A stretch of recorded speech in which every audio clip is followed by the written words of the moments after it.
Hi పిల్లలు, ఈరోజు తెలుగు ఋతువులు వాటి ధర్మాల గురించి నేర్చుకుందామా. తెలుగు నెలలు 12: చైత్రం, వైశాఖం, జ్యేష్టం, ఆషాఢం, శ్రావణం, భాద్రపదం, ఆశ్వయుజం, కార్తీకం, మార్గశిరం, పుష్యం, మాఘం, ఫాల్గుణం. అదేవిధంగా ఋతువులు 6 ఉంటాయి. వసంత ఋతువు, గ్రీష్మ ఋతువు, వర్ష ఋతువు, శరదృతువు, హేమంత ఋతువు, శిశిర ఋతువు. ఈ ఋతువులు వాటి ధర్మాల గురించి నేర్చుకుందాం. చైత్రం, వైశాఖం వసంత ఋతువు, చెట్లు చిగిర్చి పూలు పూస్తాయి. జ్యేష్టం, ఆషాఢం గ్రీష్మ ఋతువు, ఎండలు బాగా కాస్తాయి. శ్రావణం, భాద్రపదం వర్ష ఋతువు, వర్షాలు ఎక్కువగా కురుస్తాయి. ఆశ్వయుజం, కార్తీకం శరదృతువు, మంచి వెన్నెల కాస్తుంది.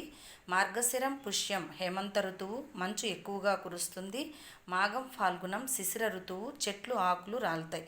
ఈ విధంగా ఋతువులు వాటి ధర్మాలని బట్టి మనం ఏ కాలం అనేది తెలుసుకోగలుగుతాం అన్నమాట. అర్థమైందా అందరికీ?